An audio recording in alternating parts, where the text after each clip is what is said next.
نحمده ونستعينه ونستغفره ونؤمن به ونتوكل عليه ونعوذ بالله من شرور أنفسنا ومن سيئات أعمالنا من يهده الله فلا مضل له ومن يضلله فلا هادي له ونشهد أن لا إله إلا الله وحده لا شريك له ونشهد أن محمدًا عبده ورسوله أما بعد فأعوذ بالله من الشيطان الرجيم بسم الله الرحمن الرحيم قال الله تعالى في كلامه المجيد البرهان الرشيد والفرقان الحميد عند سدرة المنتهى عندها جنة المأوى صدق الله مولانا العظيم وصدق رسوله النبي الكريم ونحن على ذلك من الشاهدين والشاكرين والحمد لله رب العالمين وقال الله تعالى في مقام آخر ان اللہ وملائکتہ یصلون علی النبی یا ایہا الذین آمنوا صلوا علیہ وسلموا تسلیما الصلاۃ والسلام علیک یا سیدی یا رسول اللہ۔ مل کر درود پاک پڑھیں۔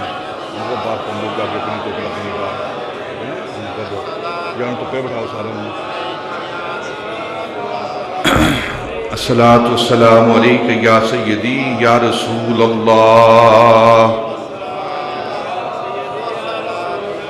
وعلی آلک وصحابک یا سیدی یا حبیب اللہ۔ الصلاۃ والسلام علیک یا سیدی یا رسول اللہ وعلى آلك وصحابك يا رحمة للعالمين۔ انتہائی معزز و محترم سامعین،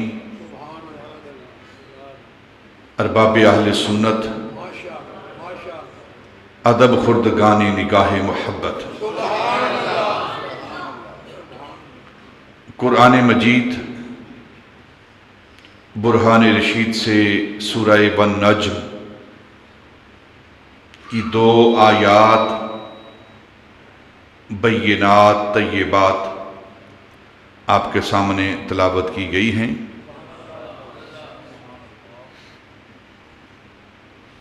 عندہ سدرۃ المنتہی عندہا جنت المأوی۔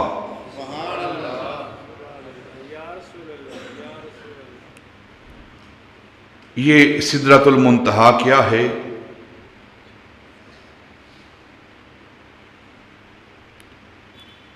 اور کس مقام پر ہے؟ اور نبی پاک صلی اللہ علیہ وسلم نے معراج کی رات، آگے کرو تھوڑا اس کو، ٹائٹ کرو، اس سے بھی آگے کا سفر آپ نے فرمایا ہے۔ یہ دل جس سے زندہ ہے وہ تمنا تمہیں تو ہو، یہ دل جس سے زندہ ہے وہ تمنا تمہیں تو ہو، ہم جس میں بس رہے ہیں وہ دنیا تمہیں تو ہو، جلتے ہیں جس مقام پر جبرائیل کے، اس کی حقیقتوں کے شناسہ تمہیں تو ہو۔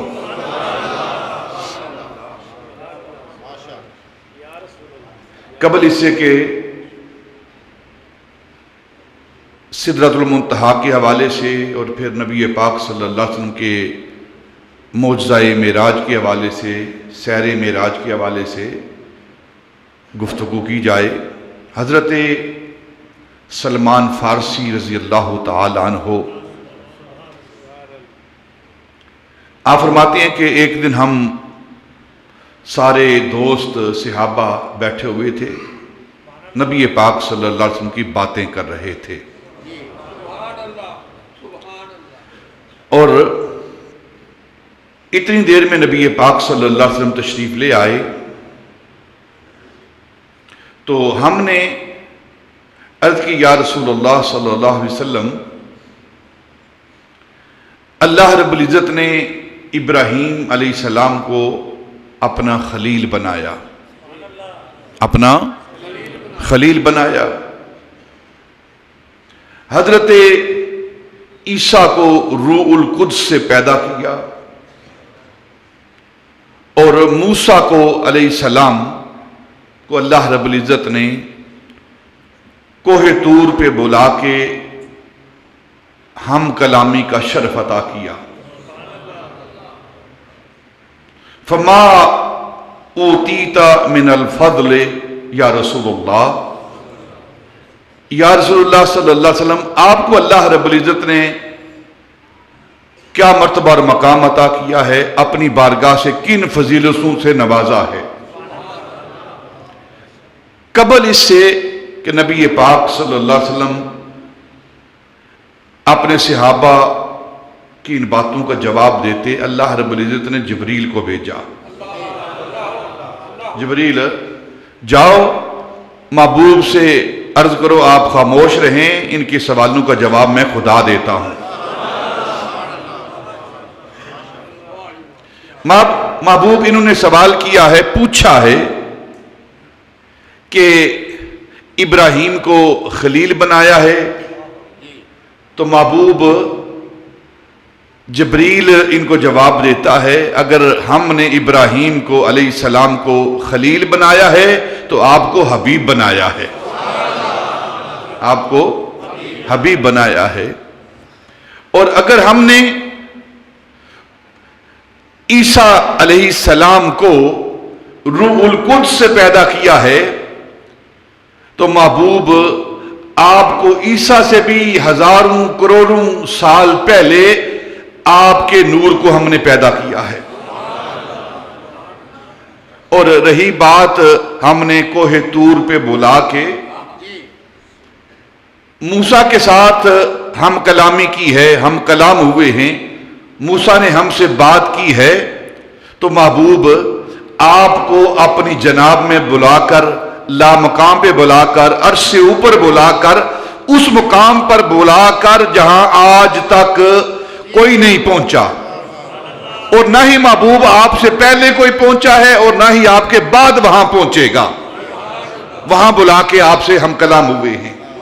اور پھر کوہ طور پہ بے شک ہم نے موسیٰ سے ہم کلامی کی ہے، ہم کلام ہوئے ہیں، لیکن کوئی مجھ سے کوہ طور پر ہم کلام تو نہیں ہوگا موسیٰ کے بعد، لیکن ہزاروں کروڑوں لوگ کوہ طور پر جایا کریں گے، جاتے رہیں گے، لیکن جہاں آپ کو بولا کہ ہم نے ہم کلامی کی ہے، آپ سے ہم کلام ہوئے ہیں، محبوب آپ کے سوا وہاں کوئی نہیں پہنچ سکتا. یہ وہ مرتبہ اور مقام ہے نبی پاک صلی اللہ علیہ وسلم کی ذات ببرکات کا. معراج کی رات اللہ رب العزت نے آپ کو اپنی بارگاہ میں بلایا، بلا کر ہم کلامی اور زیارت سے مشرف کیا. سورہ والنجم کے اندر اللہ رب العزت ارشاد فرماتے ہیں اندہ سدرۃ المنتہا اندہا جنت المأوی.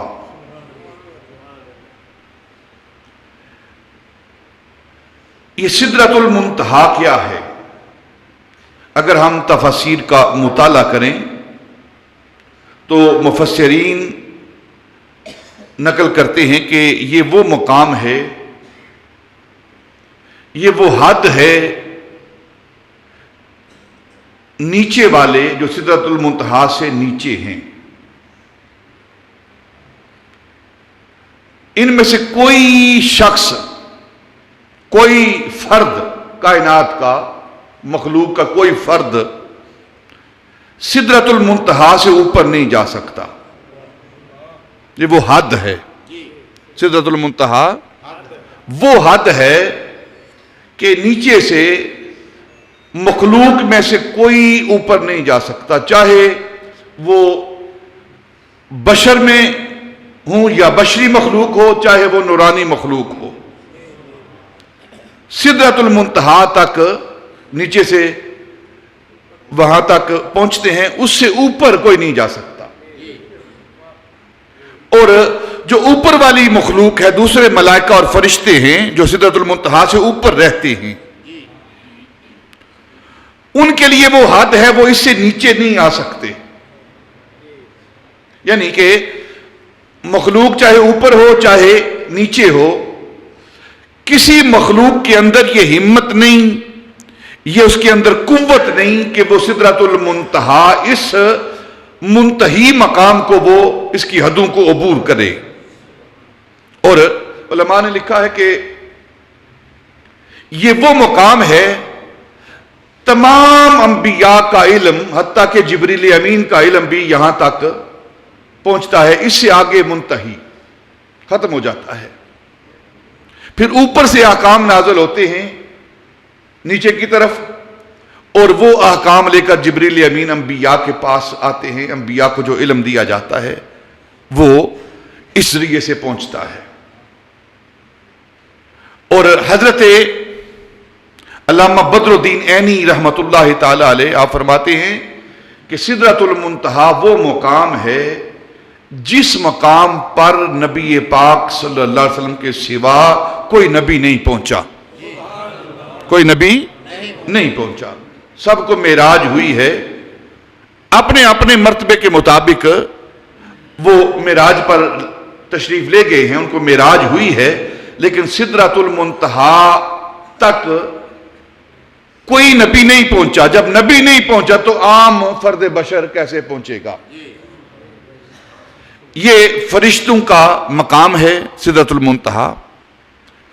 سدرہ کہتے ہیں بیری کو، بیری کے درخت کو سدرہ کہتے ہیں۔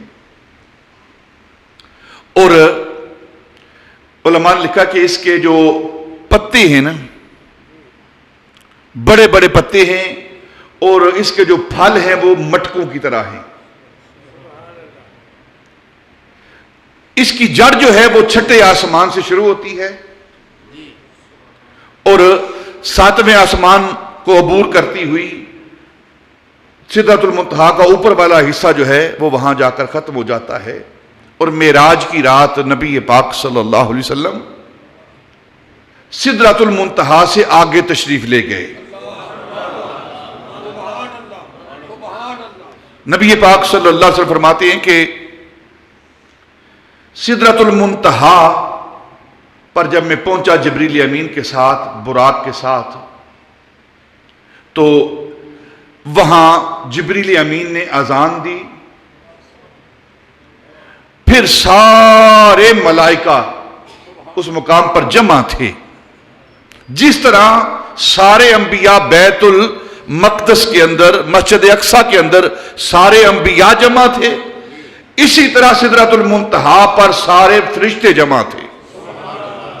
وہ سارے فرشتے وہاں جمع تھے، انہوں نے صف بندی کی اور ان کو نماز پڑھائی گئی، اور میں نے 2 رکعتیں ان کو فرشتوں کو پڑھائی۔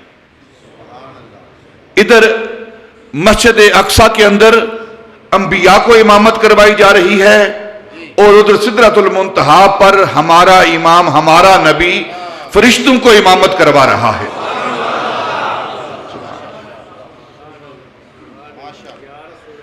یہ وہ جگہ ہے، یہ وہ مقام ہے سدرۃ المنتہا۔ نبی پاک نے فرمایا کہ اس سے 4 نہریں میں نے بہتی ہوئی دیکھی ہیں، 4 نہریں میں نے بہتی ہوئی دیکھی ہیں، 2 اوپر جنت کے لیے اور 2 نیچے زمین کے لیے۔ جو کوثر و سلسبیل ہے، جو باطن کی 2 نہریں ہیں، ان کا نام کوثر و سلسبیل ہے، جو اوپر جنت کی طرف بہتی ہیں، اور 2 جو زمین کی طرف بہتی ہیں ان کا مادن، 2 زمین کی طرف جو نہریں بہ رہی ہیں ان کا مادن یہ سدرۃ المنتہا ہے۔ ایک نیل، دریائے نیل جسے کہتے ہیں، اور ایک دریائے فرات۔ یہ وہ 2 دریا ہیں، 2 نہریں ہیں جو سدرۃ المنتہا سے بہ رہی ہیں. اب اللہ جانتا ہے کیا معاملہ ہے، لیکن علماء محدثین اور مفسرین نے اس بات کو نقل کیا ہے کہ دو جو نہریں زمین پر بہتی ہیں ان میں سے ایک دریائے نیل اور دوسرا دریائے فرات ہے.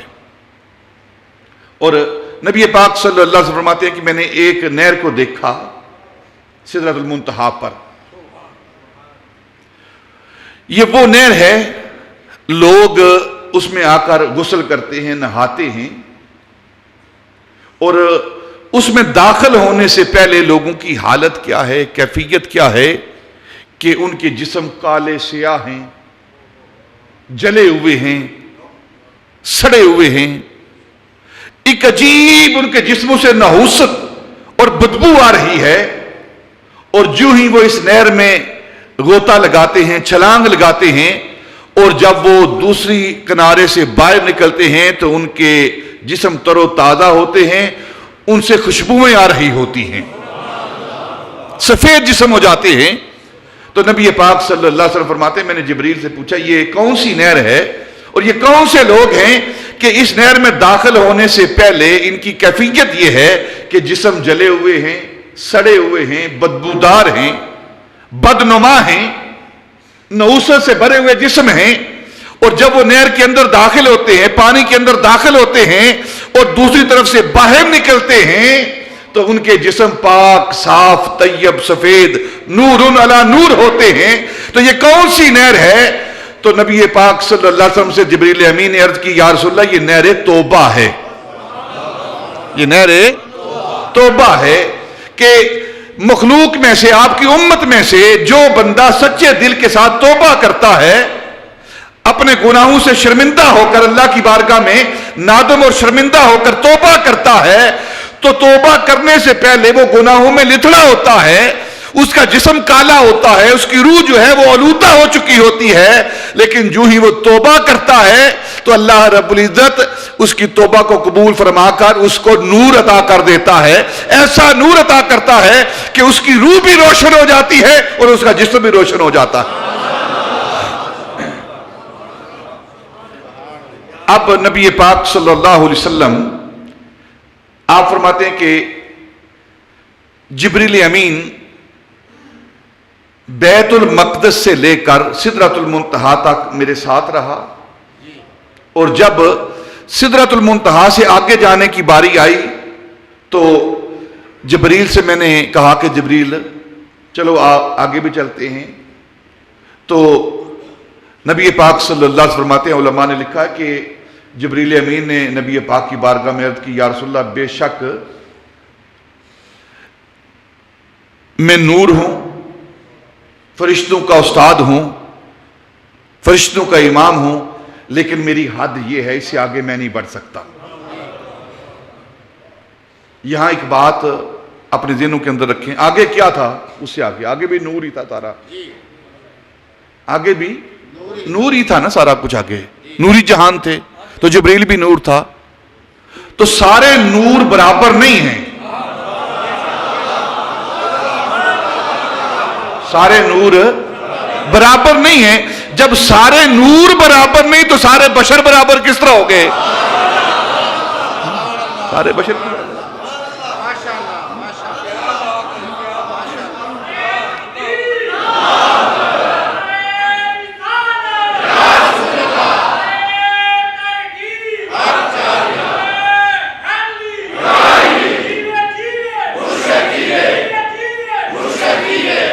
اور ہم اپنے آقا و مولا کو بشر بھی مانتے ہیں اور نور بھی مانتے ہیں. جہاں تمام بشروں کی بشریت کی انتہا ہوتی ہے، چاہے وہ انبیاء ہی کیوں نہ ہوں، وہاں سے مصطفیٰ کی بشریت کا آغاز ہوتا ہے. اور جہاں تمام نورانی مخلوق کی نورانیت کی انتہا ہوتی ہے، چاہے وہ جبریل امین کی نورانیت ہی کیوں نہ ہو، وہاں سے مصطفیٰ کی نورانیت کا آغاز ہوتا ہے.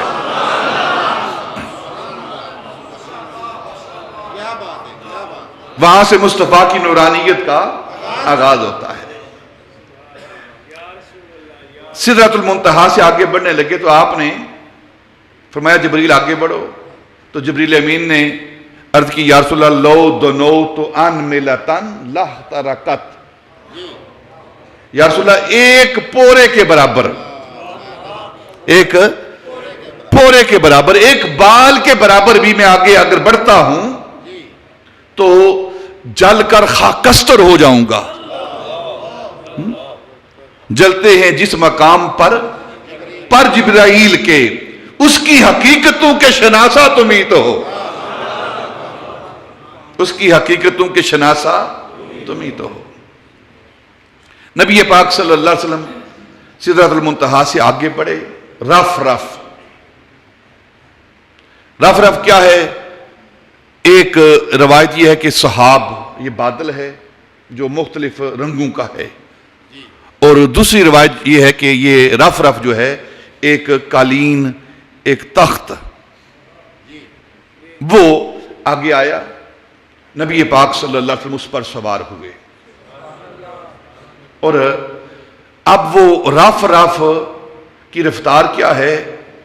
براق کی رفتار یہ تھی کہ جہاں اس کی نظر پڑتی تھی، براق کی جہاں اس کی نظر پڑتی تھی وہاں اس کا قدم پڑتا تھا۔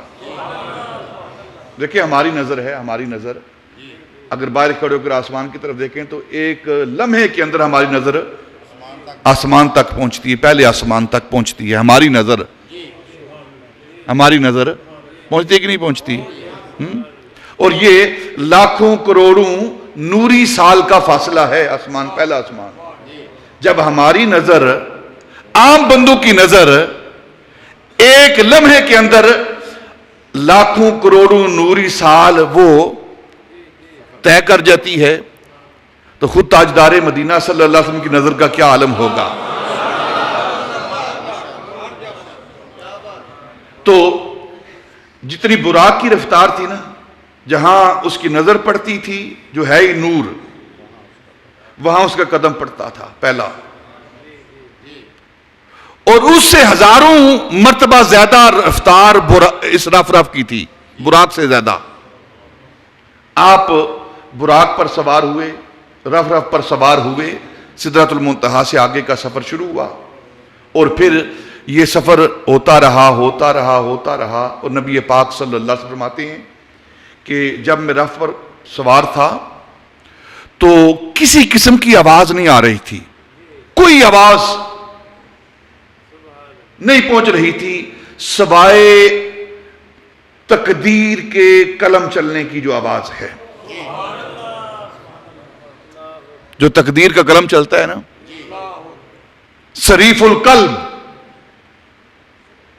جو تقدیر کا قلم چلتا ہے اس کی آواز میں نے سماعت کی ہے سدرۃ المنتہا سے اوپر۔ اب یہ جو تقدیر کے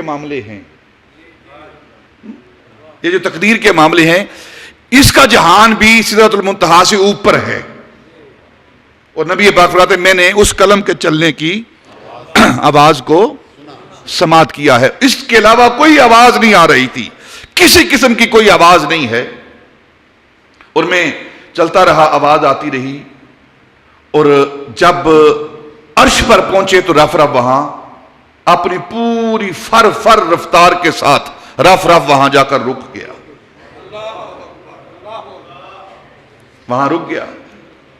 اور رف اب اس کی سواری ختم، منزل پہ پہنچ کے عرش پر، تو جب عرش پہ پہنچا نا تو ایک ہیبت ہے،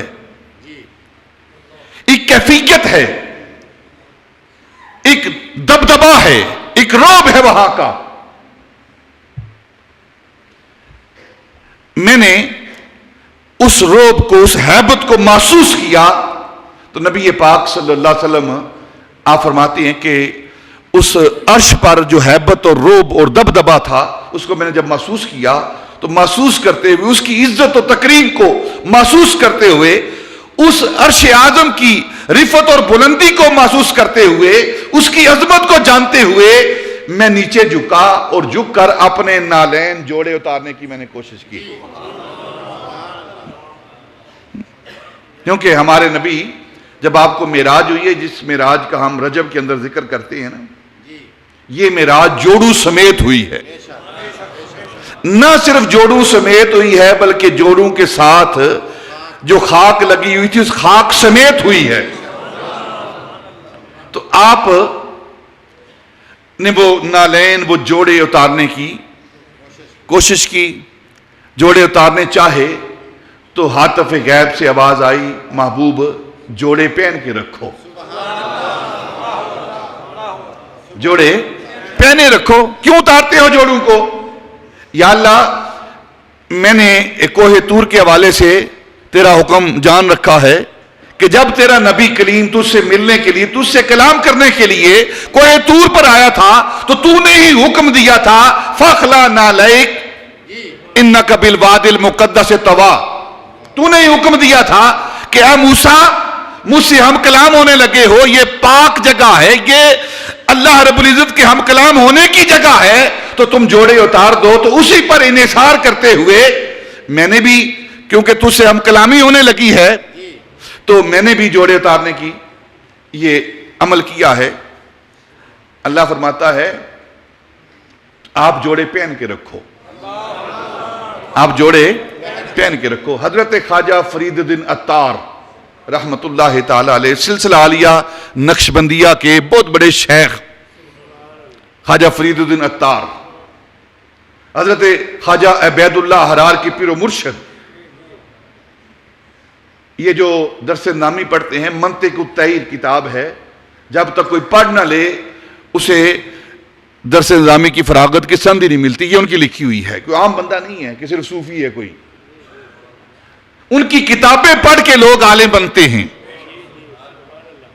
وہ حضرت خواجہ فرید الدین عطار رحمت اللہ تعالی علیہ آپ فرماتے ہیں کہ اللہ رب العزت نے موسیٰ علیہ السلام کو حکم دیا جوڑے اتارو کوہ طور پر، اور نبی پاک صلی اللہ علیہ وسلم کو عرش نور پہ بلا کے فرمایا جوڑے پہنے رکھو. اس کا سبب کیا ہے؟ آپ فرماتے ہیں کہ اللہ نے موسیٰ کو حکم دیا کہ جوڑے اتارو تاکہ طور کی مقدس خاک موسیٰ تیرے قدموں کو لگے اور تجھے اور بھی رفعت اور بلندی ملے. اس لیے موسیٰ سے حکم ہوا کہ جوڑے اتارو تاکہ طور کی خاک موسیٰ تیرے قدموں کو لگے اور موسیٰ تجھے عزت ملے، تجھے رفعت ملے، تجھے بلندی ملے. اور محبوب سے فرمایا جوڑے پہن کے رکھو تاکہ آپ کے جوڑوں کی خاک عرش کو لگے تو عرش کو عزت ملے.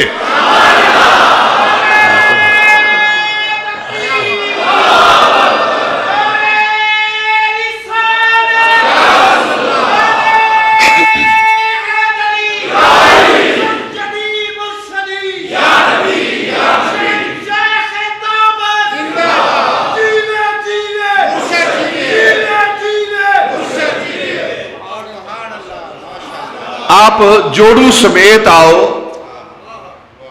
تاکہ آپ کے جوڑوں کے ساتھ جو لگی ہوئی خاک ہے نا، لا اقسم بہذا البلد وانت حل بہذا البلد.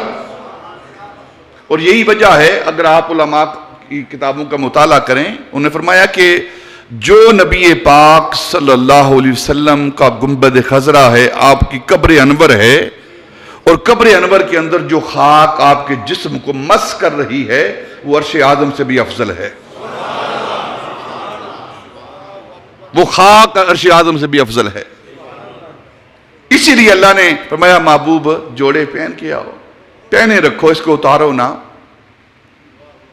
تاکہ آپ کے جوڑوں کی خاک اس عرش کو لگے جو بڑا بلند ہے، آپ کی خاک لگنے سے اور بھی بلند ہو، کسی اور بھی بلندی ملے. اس کے بعد نبی پاک صلی اللہ علیہ وسلم عرش سے آگے اب سفر شروع ہوا، اور آپ فرماتے ہیں رف وہ بھی نیچے، براق وہ بھی نیچے. اب جو رفتار شروع ہونے والی ہے وہ خود نبی پاک صلی اللہ علیہ وسلم کی حقیقت کی رفتار شروع ہونے لگی. فرماتے ہیں جب میں عرش سے آگے چلنے لگا تو آواز آئی، ادن منی یا خیر البریہ، ادن منی یا خیر البریہ، اے خیر البریہ آگے آؤ، قریب ہو جاؤ. پھر آواز آئی ادنو منی یا احمد،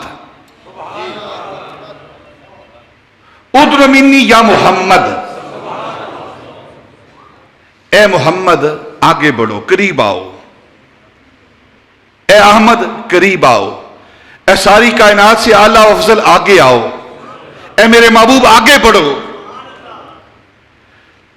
علماء نے یہاں ایک بات بڑا لطیف نکتہ بیان کیا ہے، ایک ہوتا ہے قرب اور ایک ہوتا ہے دنو، ادنو دنو، دونوں کا معنی ہم اگر کریں گے تو دونوں کا معنی قریب ہونا ہی ہے، نزدیک ہونا، قریب ہونا، دونوں کا معنی یہی ہے، لیکن دونوں کے اندر فرق کیا ہے؟ جب کوئی دور چیز ہو تو اس دور والی چیز کو نزدیک لایا جائے تو اس نزدیک لانے کے عمل کو جب وہ نزدیک آ جاتی ہے تو اسے جو نزدیکی حاصل ہوتی ہے، اس نزدیکی کا نام قرب ہے۔ دور والی چیز جب نزدیک لائی جائے تو اس کو قرب کہتے ہیں، اور جو چیز اسے نصیب ہوتی ہے اسے قربت کہتے ہیں، اور جب قریب والی چیز کو اور قریب کیا جائے تو اسے دنو کہتے ہیں۔ قریب والی چیز کو اور بھی قریب کیا جائے، اور بھی قریب کیا جائے تو اسے دنو کہتے ہیں۔ تو اللہ رب العزت نے ادنو منی، محبوب تم اور قریب آ جاؤ، کیونکہ محبوب پہلے بھی دور نہیں تھا، پہلے بھی قریب تھا، اب قریب والی چیز کو اور قریب کیا جا رہا ہے، اور قریب کیا جا رہا ہے۔ اور نبی پاک صلی اللہ علیہ وسلم فرماتے ہیں کہ جب پہلی آواز آئی تو میں نے پہلا قدم اٹھایا، ادنو منی کی آواز آئی، پہلا قدم اٹھایا تو کتنا فاصلہ میں نے طے کیا؟ پہلے قدم پر جتنا فاصلہ میں نے مکے سے لے کر اس مقام تک، عرش اعظم تک جتنا فاصلہ طے کیا تھا، اتنا فاصلہ ایک قدم میں نے طے کیا ہے۔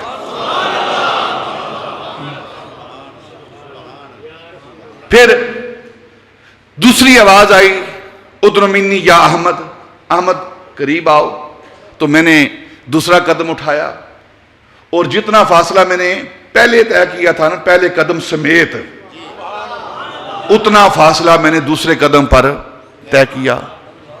پھر تیسری آواز آئی ادنو یا احمد، اے احمد قریب آؤ، اے محمد قریب آؤ، اور پھر میں نے تیسرا قدم اٹھایا۔ جب تیسرا قدم اٹھایا تو کتنا فاصلہ طے کیا؟ جتنا پہلے دو قدموں میں اور مکے تک جو سفر طے کیا تھا، جو فاصلہ طے کیا تھا، اتنا فاصلہ میں نے تیسرے قدم پر طے کیا۔ اور پھر یہ آواز آتی رہی ادنو منی یا احمد، ادنو منی یا احمد، ادنو منی یا احمد۔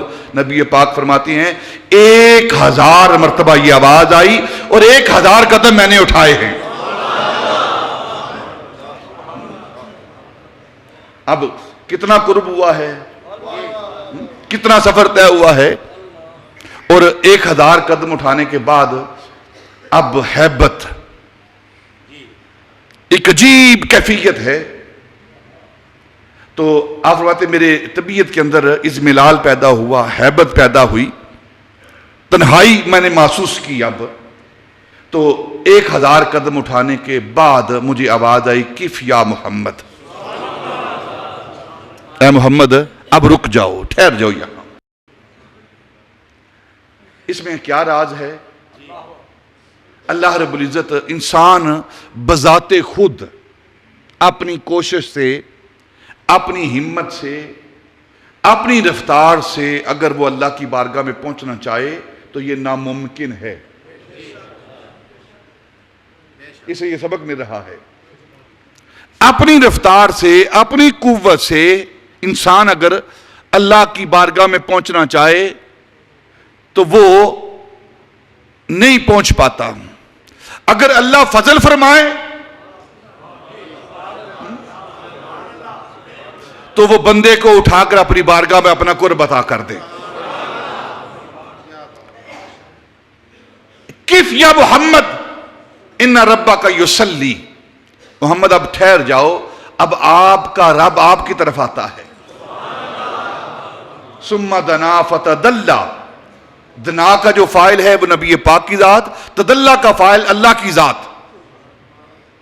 پھر یہ قریب ہوتا رہا، یعنی نبی پاک کی ذات قریب ہوتی رہی. اور پھر کیف یا محمد ان ربک یصلی، پھر وہ اللہ کی ذات محبوب کے قریب ہوئی. انسان اگر خود سفر کرتا رہے کرتا رہے کرتا رہے کرتا رہے، جب امام الانبیاء کی یہ حالت ہے کہ جب تک اللہ خود قریب نہ ہو، خود تاجدار مدینہ صلی اللہ علیہ وسلم یہ پیغام دے رہے ہیں امت کو، انسانیت کو، کہ جب سارے مرتبے طے کرنے والا وہ بھی اللہ رب العزت کے فضل کے بغیر وہ بھی اس کا قرب حاصل نہیں کر سکتا، تو عام بندے کے اندر کیا حیثیت ہے کہ وہ اللہ کا قرب حاصل کر لے. جب بھی اس کا قرب حاصل ہوگا، اللہ رب العزت کی معرفت حاصل ہوگی، تو اللہ رب العزت کے فضل سے ہوگی. اب یہ جو آواز آئی کف یا محمد، آپ فرماتے ہیں مجھے تنہائی محسوس ہوئی، ہیبت محسوس ہوئی. تو یہ آواز مجھے سیدنا ابوبکر صدیق رضی اللہ تعالیٰ کے لہجے میں ان کی آواز مجھے آئی. اس مقام پر بھی یہ ساتھی ہے. آواز اللہ کی طرف سے ہے، ہاتف غیب کی طرف سے آواز ہے. جو آواز کا لہجہ ہے نا، جو آواز آ رہی ہے اس کا لہجہ جو ہے وہ سیدنا ابوبکر صدیق کا لہجہ ہے. علماء نے لکھا ہے کہ یہ جو آواز آئی ہے تو اللہ رب العزت نے ایک فرشتے کو پیدا کیا اور اس کی زبان کے اندر ابو بکر کا لہجہ پیدا کیا. اگر اللہ رب العزت فرشتے کو پیدا کر کے اس کی زبان کے اندر ابو بکر کا لہجہ رہ سکتا ہے تو خود ابو بکر کیوں نہیں بول سکتا؟ یہ سیدنا ابو بکر صدیق کی آواز تھی. یہ وہ ساتھی ہے نبی پاک صلی اللہ علیہ وسلم کا کہ پہلے دن کا ساتھی جس نے کبھی ساتھ نہیں چھوڑا، آج بھی گنبد خضرا کے اندر وہ ساتھ نبھا رہا ہے. محبوب مکے میں، مدینے میں، حضر میں، جہاں بھی محبوب ہے اس کے ساتھ ساتھ جو ہستی چلنے والی ہے وہ سیدنا ابوبکر صدیق رضی اللہ تعالیٰ کی ذات مبارکات ہے. اور اس کے بعد پھر نبی پاک صلی اللہ علیہ وسلم فرماتے ہیں کہ میں اللہ رب العزت کی طرف اور قریب ہونے لگا اور قریب ہونے لگا. اب اللہ رب العزت کے اسماء کا جہان آیا، باقی سارے جہان نیچے رہ گئے. اب اللہ کی اسماء کا جہان آیا تو میں اللہ رب العزت کے اسماء کے جہانوں سے گزرا. اللہ کے اسماء، ناموں کے جہانوں سے گزرا. اس کے ناموں کا جہان آیا. کتنے نام ہیں؟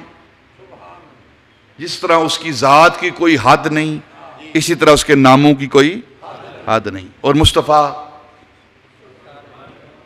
اسماء کے جہانوں سے گزرے. فسارا فاذا مر على حضرات الاسماء الالہیۃ سارا متخلقا بصفاتها. فاذا مر على الرحیم کان رحیما، فاذا مر على الکریم کان کریما، فاذا مر على الجواد کان جوادا، فاذا مر على الشکور کان شکورا.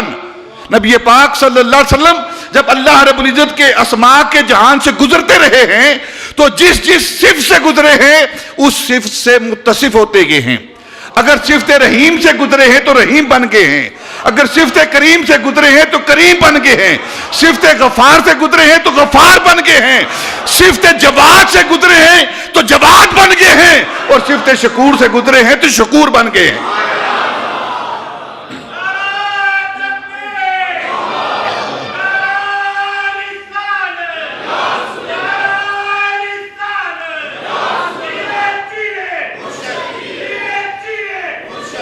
ان تمام صفات سے نبی پاک صلی اللہ علیہ وسلم متصف ہوتے گئے.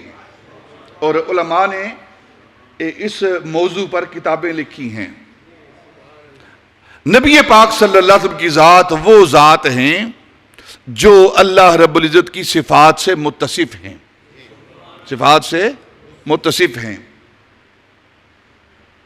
یہ ایک بڑا نازک مسئلہ ہے. اللہ رب العزت کی صفات کے ساتھ متصف ہونا. اس کی ذاتی صفات ہیں کچھ اس کی، اور کچھ اس کی عطائی صفات ہیں. اللہ رب العزت جب چاہتا ہے کسی بندے کو اپنی صفات سے متصف کرنا تو وہ اس بندے کے اندر قابلیت پیدا کر دیتا ہے، تو بندہ اس کی صفات سے متصف ہو جاتا ہے. فرق کیا ہے؟ جو اللہ کی صفت ہے وہ بندے کے اندر آتی ہے، وہ بندے کے اندر آتی ہے. دیکھیں، اگر یہ جن، بھوت، پری یہ کسی بندے کے اندر داخل ہو جائیں تو اس کی صفات اس بندے کے اندر آ جاتی ہیں. آتی ہے کہ نہیں آتی؟ وہ جن اس سے بولتا ہے کہ نہیں بولتا؟ وہ پری اس سے بولتی ہے کہ نہیں بولتی؟ اللہ آپ کو محفوظ رکھے. ٹھیک ہے نا؟ ڈرے نا بشک آپ میں نہیں آتے وہ جن پری، لیکن اگر آ جائے تو وہ بولتے ہیں کہ نہیں بولتے؟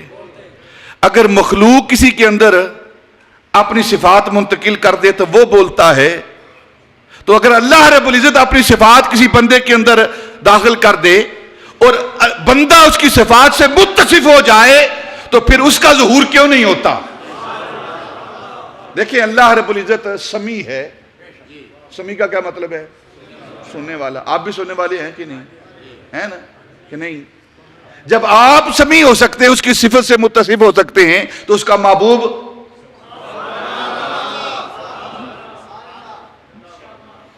اسی طرح علیم ہیں، خبیر ہیں، ساری صفتیں انسانوں کے اندر. تو فرق صرف اتنا ہے، یہ جان لیں کہ اللہ رب العزت اپنی صفات میں کسی کا محتاج نہیں ہے. ٹھیک ہے؟ سارے فتوے ختم ہو جائیں گے جو مولوی فتوے دیتے ہیں نا، سارے ختم ہو جائیں گے اگر مسئلے کو سمجھ لیں. اگر ایمانداری کے ساتھ ساری تعصب کی اینکیں اتار کے اور سینے کو پاک کر کے، دل کو پاک کر کے اگر کوئی اس مسئلے کو سمجھنے کی کوشش کرے تو سارے فتوے ختم ہو جائیں گے اور کسی قسم کا تعصب باقی نہیں رہے گا. اللہ رب العزت کی صفات، وہ اپنی صفات میں کسی کا محتاج نہیں. اللہ کی ذات کسی کا محتاج نہیں ہے. مخلوق چاہے وہ عام بندہ ہو، چاہے وہ خاص بندہ ہو، چاہے وہ خاص الخاص بندہ ہو، چاہے وہ ولی ہو، چاہے وہ غوث قطب ابدال ہو، چاہے وہ نبی ہو، چاہے وہ امام الانبیاء ہوں، جو بھی اس کائنات کے اندر مخلوق ہے وہ اللہ رب العزت کی صفات سے متصف ہوتے ہیں، اور اس صفت سے متصف ہونے کے لیے وہ سب سارے کے سارے اللہ کے محتاج ہیں. سارے کے سارے اللہ کے محتاج ہیں. اللہ کسی کا محتاج نہیں، باقی سارے اس کے محتاج ہیں. فرق کیا ہے کہ کچھ بندے وہ اللہ سے صفات کو مانگتے ہیں اور کچھ بندے ایسے ہیں کہ اللہ انہیں اپنی صفات عطا کرتا ہے. یہ بندو میں فرق ہے. یہ بندو میں فرق ہے. کچھ بندے ہیں جو اللہ کے سے صفات کو مانگتے ہیں، جیسے موسیٰ علیہ السلام، رب اشرح لی صدری، یا اللہ میرے سینے کو کھول دے، میرے سینے کو کھول دے. دعا مانگ رہے ہیں، رب اشرح لی صدری ویسر لی امری واحلل عقدۃ من لسانی یفقہوا قولی. یہ ساری دعائیں، یہ ساری صفات موسیٰ علیہ السلام اللہ سے مانگ رہے ہیں. لیکن جب محبوب کی باری آتی ہے، والضحیٰ کے چہرے والے کی باری آتی ہے، تو اللہ فرماتا ہے الم نشرح لک صدرک.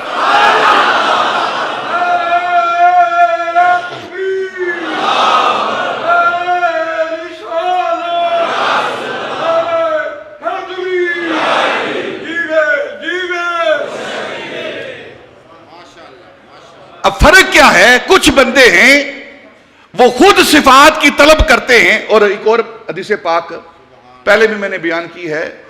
ایک دن نبی پاک صلی اللہ علیہ وسلم تشریف فرما ہیں اور نبی پاک نے فرمایا کہ جس بندے کے اندر اللہ رب العزت کی 2 صفتیں، 3 صفتیں، 1 صفت آ جائے، اس کی صفات میں سے 1-2 صفتیں آ جائیں، تو اس پر اللہ رب العزت نار جہنم کو حرام کر دیتا ہے.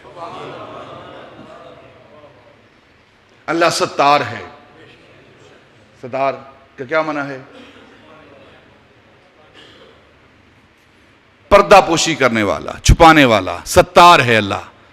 اور اگر کوئی بندہ اس کی صفت سے متصف ہو جائے، وہ اپنے بھائیوں کے گناہوں کو، عیبوں کو چھپائے، جو ہم نہیں کرتے.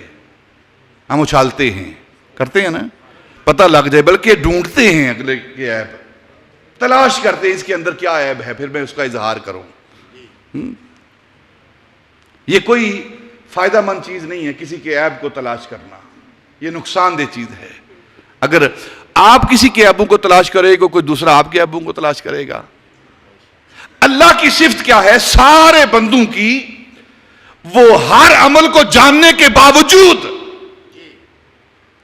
پھر لوگوں کے عیبوں پر پردہ ڈالتا ہے. کس انداز میں پردہ ڈالتا ہے؟ کہ جب کوئی بندہ گناہ کرتا ہے نا، تو فرشتہ لکھنے لگتا ہے. اللہ فرماتا ہے رک جا، ٹھہر جا، شاید رات کو توبہ کرے. رات ہوتی ہے تو توبہ نہیں ہوتی، صبح لکھنے لگتا ہے، فرماتا ہے ٹھہر جا، شاید صبح کو توبہ کر لے. صبح ہوتی ہے نہیں، پھر 3 دن تک اللہ رب العزت فرشتے کو انتظار کرواتا ہے کہ میرے محبوب کی امتی کا گناہ نہ لکھ ابھی. اس کا جو رجسٹر ہے نا، وہ سفید ہی رہنے دے. اور جب 3 دن تک بندہ توبہ نہیں کرتا نا، تو فرشتہ وہ گناہ لکھ لیتا ہے جو گناہ لکھنے والا ہے. اور اس کے بعد باقی کے جو ملائکہ فرشتے ہیں اس کے رجسٹر کو دیکھنے کے لیے، نامہ اعمال کو دیکھنے کے لیے آگے بڑھتے ہیں نا، تو اللہ رب العزت ان کے درمیان پردہ حائل کر دیتا ہے، دیوار حائل کر دیتا ہے. پیچھے ہٹو، تمہیں کیسے جرأت ہوئی ہے میرے محبوب کی امتی کے نامہ اعمال کو دیکھو، میں جانوں میرا محبوب کا امتی جانے. اس طرح وہ ستار ہے. تو جو اس کی صفات سے متصف ہوتا ہے، وہ بندوں کے عیبوں کو، ان کی غلطیوں کو چھپاتا ہے، تو گویا وہ اللہ رب العزت کی صفت سے متصف ہوتا ہے. اسی طرح عفو درگزر کرنا ہے، معافی دینا ہے. کسی دوست سے، کسی ساتھی سے، کسی انسان سے غلطی ہوئی ہے تو دوسرا انسان اسے معاف کرے. یہ اللہ رب العزت کی صفت ہے معاف کرنا. تو اگر کوئی بندہ یہ اس صفت سے متصف ہوتا ہے تو وہ بھی اپنے بھائیوں کو معاف کرنے والا ہے، تو گویا وہ اللہ رب العزت کی صفت سے متصف ہو رہا ہے. تو نبی پاک صلی اللہ علیہ وسلم فرمایا کہ جس بندے کے اندر اللہ رب العزت کی صفات میں سے چند صفات آ جائیں، اس پر نار جہنم حرام کر دی جاتی ہے، جہنم کی آگ حرام کر دی جاتی ہے. تو پاس سیدنا ابوبکر صدیق بیٹھے ہیں. عرض کی یا رسول اللہ صلی اللہ علیہ وسلم، آپ کی امت میں کوئی فرد، کوئی امتی ایسا بھی ہے جو اللہ رب العزت کی ساری صفات سے متصف ہو؟ اللہ کی صفات سے متصف ہو، کوئی ایسا بھی خوش نصیب ہے؟ تو نبی پاک نے فرمایا ہوا انت یا ابا بکر، ابو بکر وہ تو ہے جو اللہ رب العزت کی صفات سے متصف ہے. اب عام انسان جب اللہ کی صفات سے متصف ہو جاتا ہے تو پھر نبی پاک صلی اللہ علیہ وسلم اس کے اسماء صفات کے جہانوں سے جب گزر رہے ہیں تو جس صفت سے گزرے ہیں اس صفت سے وہ متصف ہوتے گئے ہیں. اب اسماء کے جہان کے اوپر افعال کا جہان آیا، افعال کا، اللہ رب العزت کے افعال کا جہان آیا. تو نبی پاک صلی اللہ علیہ وسلم اللہ رب العزت کے افعال سے متصف ہوئے. جو اللہ کے فعل ہیں، اللہ کے کام ہیں، ان افعال سے متصف ہوئے. اور اس کی دلیل کیا ہے؟ قرآن پاک. یہ مارنا، پھینکنا اللہ رب العزت کی اگر صفت ہے تو اللہ رب العزت قرآن پاک کے اندر ارشاد فرمایا ما رمیت اذ رمیت ولکن اللہ رما. محبوب تو ہمارے افعال میں اس طرح متصف ہوا ہے کہ اب تو مار رہا ہے، تو نہیں مار رہا، تیرا خدا مار رہا ہے. یہ جو کنکری تو پھینک رہا ہے یہ تو نہیں پھینک رہا، یہ تیرا خدا پھینک رہا ہے. ان الذین یبایعونک انما یبایعون اللہ. محبوب یہ صحابہ جو تیرے ہاتھ پر بیعت کر رہے ہیں، یہ تیرے ہاتھ پر بیعت نہیں کر رہے، یہ اللہ کے ہاتھ پر بیعت کر رہے ہیں. یہ وہ افعال ہیں جس سے نبی پاک صلی اللہ علیہ وسلم متصف ہوئے ہیں، متخلق ہوئے ہیں، وہ اخلاق ہیں. پھر سارے اسماء کے جہانوں سے گزر کے، افعال کے جہانوں سے گزر کے، اعتبارات کے جہانوں سے گزرتے ہوئے یہ معراج ہے۔ جب باتیں سمجھ نہیں آ رہی تو معراج کیسے سمجھ آئے گی؟ یہ باتیں ہی سمجھ نہیں آ رہی، بس کر رہے ہیں ہم۔ پھر اللہ رب العزت کا قرب حاصل ہوا، ذات کا، لا مقام پہ۔ لا مکان وہ جگہ جہاں ملاقات ہوتی ہے، اس کے علاوہ اس کی اور کوئی تشریح نہیں ہے، کیونکہ اللہ رب العزت مکان سے پاک ہے۔ تو جس مقام پر محبوب پہنچتا ہے اور اللہ اس مقام پر محبوب سے ملاقات کرتا ہے، اپنا دیدار کراتا ہے، اس کو لا مکان کہتے ہیں۔ سر لا مکان سے طلب ہوئی، سوئے منتہا وہ چلے نبی، کوئی حد ہے ان کے عروج کی، بلغ العلا بکمالہ۔ سبحان، یہ جو جملہ ہے نا بلغ العلا بکمالہ، اس کا معنی کیا ہے کہ نبی پاک صلی اللہ علیہ وسلم ان ساری بلندیوں پر، ان سارے کمالات پر وہ کسی کے محتاج نہیں، اپنی ذات کے اندر جو قوت ہے اس وجہ سے وہ آپ اس مرتبے پر پہنچے ہیں، جبریل کے ذریعے نہیں، رف کے ذریعے نہیں، بلغ العلا بکمالہ، وہ اپنے کمال کی وجہ سے اس مرتبے کو پائے ہیں۔ اب لا مقام پہ بلا کے اپنے محبوب کو احدیت کے پردے ہٹا کے، اپنے حسن لم یزل کے جلوے دکھا کے، حسن اتم کے جلوے دکھا کے، اپنے محبوب کو سامنے بٹھا کے، تمام پردے ہٹا کے، وہ اللہ کی ذات جو کبھی کوہ طور پر موسیٰ سے ہم کلام ہوتی ہے، آج اس عرش نور پر، اس لامکان پر اپنے محبوب سے ہم کلام ہو رہی ہے، سامنے بٹھا کے، پردے ہٹا کے، حسن کے جلوے دکھا کے محبوب سے فرمایا، محبوب آج کی رات میرا اعلان، جو تیرا ہوا وہ میرا ہوا، جو تیرا نہیں وہ میرا نہیں، جو تیری رضا وہ میری رضا، جو میری رضا وہ تیری رضا، جو تجھ سے گیا وہ مجھ سے گیا، جو تیرا نہیں وہ میرا نہیں۔ محبوب آج کی رات اعلان کرتا ہوں، جس نے تجھے دیکھا اس نے مجھے دیکھ لیا، آج کی رات تو مجھے دیکھ لے میں تجھے دیکھ لوں، دیکھنے کا مزہ آج کی رات ہے۔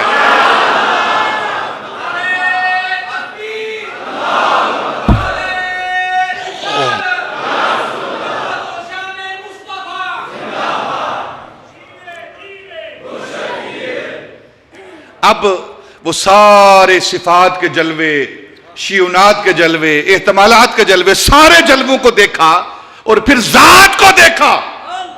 ذات کے جلووں کو کیسے دیکھا؟ اللہ رب العزت کی ذات کو کیسے دیکھا؟ سر کی آنکھوں سے،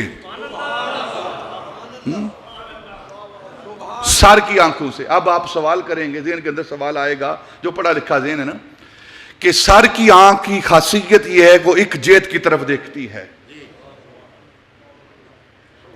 مثلا سامنے دیکھیں گے پیچھے نہیں، پیچھے دیکھیں گے سامنے نہیں، سائڈ پہ دیکھیں گے اس طرف نہیں، اس طرف دیکھیں گے اس طرف نہیں، یہ سر کی آنکھ کی خاصیت ہے۔ تو پھر جو ایک جہت میں آ جائے، جو ایک جہت میں آ جائے وہ خدا نہیں ہوتا، جو ایک جہت میں آ جائے وہ خدا۔ دیکھیں نا، اس طرف ہے، جب آنکھ اس طرف دیکھ رہی تو گویا اس طرف نہیں ہے وہ، تو کوئی ایسی جگہ نہیں جہاں خدا نہ ہو۔ اینما تولو فثما، تجلی تیری ذات کا سو بسو ہے، جدھر دیکھتا ہوں ادھر تو ہی تو ہے۔ یہ صفت عام آنکھ کی ہے، یہ صفت عام آنکھ کی ہے، نبی پاک کی آنکھ ایسی نہیں۔ اللہ رب العزت نے اپنا ایسا قرب عطا کیا کہ سارا وجود مصطفیٰ کا آنکھ بنا، سارا وجود آنکھ بنا، تو ہر طرف سے اللہ کا دیدار کر رہی ہے وہ آنکھ۔ یہی وجہ ہے کہ جب واپس تشریف لائے، مدینہ کا شہر ہے، مسجد نبوی ہے، آپ مصلی امامت پر کھڑے ہیں، پیچھے صحابہ نے کچھ بات کی، بخاری کی حدیث پاک، بخاری کی حدیث پاک ہے، صحابہ نے پیچھے کچھ عمل کیا، نماز سے فارغ ہوئے، نبی پاک نے فرمایا صحابہ کیا بات ہے، پیچھے عمل کر رہے تھے، پیچھے باتیں کر رہے تھے، پیچھے کیا کر رہے تھے تمہیں پتہ نہیں؟ میں محمد ہوں، جس طرح آگے دیکھتا ہوں اسی طرح پیچھے دیکھتا ہوں۔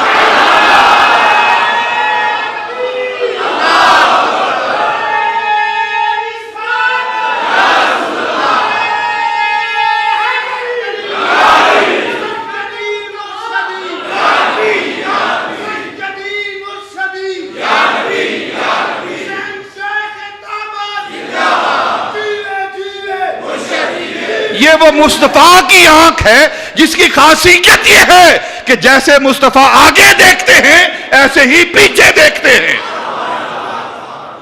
تو سر کی آنکھوں سے ما زاغ البصر وما طغی، اس انداز میں اللہ رب العزت کا دیدار کیا کہ نہ تو آنکھ جھپکی اور نہ ہی وما طغی، اور نہ ہی مصطفیٰ بہکے مدہوش ہوئے، نہ وہ اللہ کے حسن کو ٹک ٹکی باندھ کے دیکھتے رہے، اور اس کے بعد ہوش قائم رہے۔ وہ موسیٰ تھے جو صفات کی تجلی دے کر بے ہوش ہوئے، یہ محمد مصطفیٰ ہیں عین ذات کو دے کر پھر بھی وہ قائم اور دائم رہے۔ کہتے ہیں جبریل امین کو دیکھنے کے لیے گئے تھے، جبریل تو روز آپ کی بارگاہ میں ہاتھ باندھے کھڑا ہے، اور پھر وہاں کیوں گئے دیکھنے کے لیے؟ سوال یہ بھی ہے نا، اللہ ہر جگہ موجود نہیں، اللہ ہر جگہ موجود نہیں، پھر وہاں دیکھنے کی کیوں گئے؟ یہ کہتے ہیں نا کہ دعا مدینہ شریف کیوں مانگتے ہو؟ اللہ ہر جگہ موجود نہیں۔ تو محبوب معراج کی رات وہاں کیوں گئے؟ اللہ ہر جگہ موجود نہیں۔ اللہ رب العزت نے تمام جہانوں سے نکال کر اپنے محبوب کو وہاں بلایا، اپنا دیدار کروایا، کیونکہ محبوب کو اگر وہ زمین پر دیدار کرواتا وہ کروا سکتا تھا، محبوب کر سکتا تھا، وہ کروا سکتا تھا کیونکہ قادر ہے، اور محبوب کر سکتا تھا کیونکہ محبوب کو اللہ نے قوت عطا کی ہے، دیدار کی قوت عطا کی۔ لیکن وہ کروا سکتا تھا، محبوب کر سکتا تھا، لیکن کائنات میں کوئی نہیں بچنا تھا۔ جب تو سدرۃ المنتہا کی تجلی جو ہے وہ جبریل برداشت نہیں کر سکتا، تو باقی کائنات اللہ رب العزت کے جلووں کی تجلی کیسے برداشت کرتا؟ تو اللہ نے مخلوق کو قائم رکھنا تھا، اس لیے اپنے محبوب کو عرش پہ بلا کے، لامقام پہ بلا کے اپنا دیدار کرایا تاکہ مخلوق بھی باقی رہے، ورنہ اس کی تجلیات مخلوق سہ نہ سکتی، جل کر خاکستر ہو جاتی ساری کائنات۔ یہی وجہ ہے یہ نبی پاک صلی اللہ علیہ وسلم کا جو ایمان ہے نا، اس کے حوالے سے آتا ہے کہ اگر نبی پاک صلی اللہ علیہ وسلم کا جو ایمان، اس کا ایک ذرہ اگر کائنات پر ڈالا جائے نبی پاک کے ایمان کا، تو ساری کائنات جل کر خاکستر ہو جائے۔ جب نبی پاک کے ایمان کی قوت کو کوئی برداشت نہیں کرتا، اس نور کو کوئی سہ نہیں سکتا، تو اللہ رب العزت جو حسن مطلق ہے اس کے جلووں کو کون دیکھ سکتا ہے؟ کائنات کے اندر یہ طاقت، اس لیے اللہ رب العزت نے اپنے محبوب کو اپنے پاس بلا کے اپنا دیدار کروایا۔ پھر انکار کر دیا واپس آنے پر، اللہ نے کہا محبوب اب واپس جاؤ، کہنے لگا اب نہیں جانا میں نے، اب نہیں جانا میں نے۔ محبوب کیوں نہیں جانا؟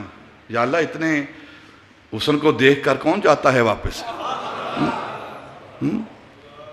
محبوب بات تو تیری ٹھیک ہے، لیکن امت کا کیا بنے گا؟ امت کا کیا بنے گا؟ محبوب چلو ہمارے حکم کو قبول کرو اور چلے جاؤ واپس، تاکہ امت کو ہدایت دو جا کر، اور امت کو یہ راستہ دکھاؤ تاکہ آپ کی امت بھی آپ کے اعمال پر عمل کرے، آپ کے کہنے پر عمل کرے، اور آپ کی امت کے اندر بھی یہ قابلیت پیدا ہو کہ وہ بھی میرا دیدار کر سکیں، ان کو بھی معراج ہو سکے۔ تو پھر محبوب واپس آئے اور آ کر فرمایا الصلاۃ معراج المومنین، لوگوں میں معراج سے واپس آیا ہوں، تمہیں بھی گر سکھاتا ہوں معراج کا، تم بس نماز پڑھا کرو، نماز پڑھا کرو، تمہاری بھی معراج ہو جایا کرے گی۔ اور واپس آئے، نبی پاک صلی اللہ علیہ وسلم سدرۃ المنتہا سے نیچے چھٹے آسمان پر آگے موسیٰ علیہ السلام کھڑے ہیں. موسیٰ علیہ السلام کھڑے ہیں. دیدار کر کے آئے ہو؟ ہاں کر کے آیا ہوں. جلوے دیکھ کے آئے ہو؟ ہاں دیکھ کے آیا ہوں. کیا لے کر آئے ہو؟ فرمایا 50 نمازیں لے کر آیا ہوں. 50 نمازیں لے کر آیا ہوں. 50؟ ہاں 50. ہاتھ جوڑ دیے موسیٰ علیہ السلام نے نبی پاک کی بارگاہ میں. نہیں پڑھیں گے، واپس جاؤ. اچھا موسیٰ کہتے ہو چلا جاتا ہوں. واپس کے یا اللہ میں نہیں کہتا، موسیٰ کہتا ہے نہیں پڑھیں گے. محبوب کوئی بات نہیں، اگر موسیٰ کہہ رہا ہے، وہ بھی تو میرا نبی کلیم ہے نا، وہ بھی تو جاننے والا ہے سب لوگوں کو. اگر اس نے کہا ہے آپ نہیں کہتے کوئی بات نہیں، رکھ جاؤ، چھوڑ دو. کتنی رکھوں؟ 5 رکھ دو. واپس آ گئے، 5 رکھ کے پھر موسیٰ سے ملاقات ہوئی. یہ چھٹا آسمان ہے، یہ 6واں آسمان ہے، اور وہاں موسیٰ علیہ السلام سے ملاقات ہے. 6واں آسمان وہ ہے جہاں سدرۃ المنتہا کے درخت کی جڑ ہے. سدرۃ المنتہا اوپر ہے، اور سدرۃ المنتہا سے اوپر کوئی جا نہیں سکتا، نہ اوپر سے نیچے آ نہیں سکتا. اور محبوب اوپر جا رہا ہے پھر واپس آ رہا ہے. 1 بار نہیں، 9 بار. 9 بار محبوب وہ ہے جو سدرۃ المنتہا سے اوپر بھی جاتا ہے اور نیچے بھی آتا ہے. یہ آنا اور جانا کر کے دکھا رہا ہے کہ کائنات کے ہر فرد کی حد ہے، اور مصطفیٰ وہ ہے جس کی کوئی حد نہیں ہے.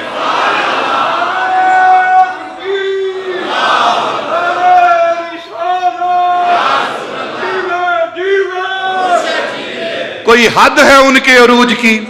بلغ العلا بکمالہ، سر لا مکان سے طلب ہوئی، سوئے منتہا وہ چلے نبی. کوئی حد ہے ان کے عروج کی. 9 بار حدوں کو توڑنے والا، جہاں ساری کائنات کی قوتیں جواب دے جاتی ہیں، وہاں سے مصطفیٰ کی قوت کا آغاز ہوتا ہے. 9 بار سدرۃ المنتہا کی حدوں کو توڑنے والا وہ ہمارا آقا مولا ہے. 9 بار اوپر کے، ہر بار 5 کام ہوتی گئی. اور جب آخری باری آئی نا، 10ویں باری آئی، تو موسیٰ علیہ السلام نے کہا 1 چکر اور لگاؤ. ہماری بھی یہی خواہش تھی، ویسے اندر سے یہی خواہش ہے 1 چکر اور لگتا.